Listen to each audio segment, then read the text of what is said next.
Guys, panoorin mo ang kwentong ito guys. Napakaganda. Maging aral ito para sa mga kabataan. Ayan guys, isang lalaki umiinom. Ayan, at bigla na lang lumapit ang isang batang babae. At hinihingi niya ito guys. Ayan, tinapon ng lalaki. Ayan, pinulot pa rin ito ng batang babae. At ikakalakal niya pala guys ang lata nito at tinupi niya.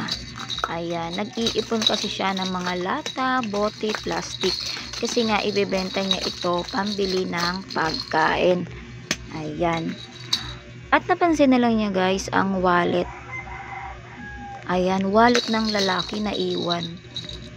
Ayan, naisip niya guys na kung di niya to ibabalik, pwede na siyang hindi mangalakal. Mayroon na siyang pambili ng pagkain. Pero guys, binalik niya ito at pumunta sa bahay ng lalaki.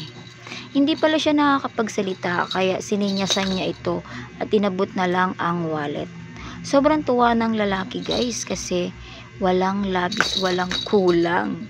At niyakap niya ito guys bilang pasasalamat. Ayan, at inabutan niya ito ng pambili ng pagkain kasi napansin niya na humahawak ito sa tiyan.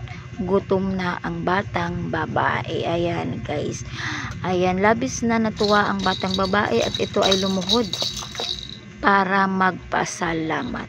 Ayan, sobrang ganda ng kalooban ng batang ito.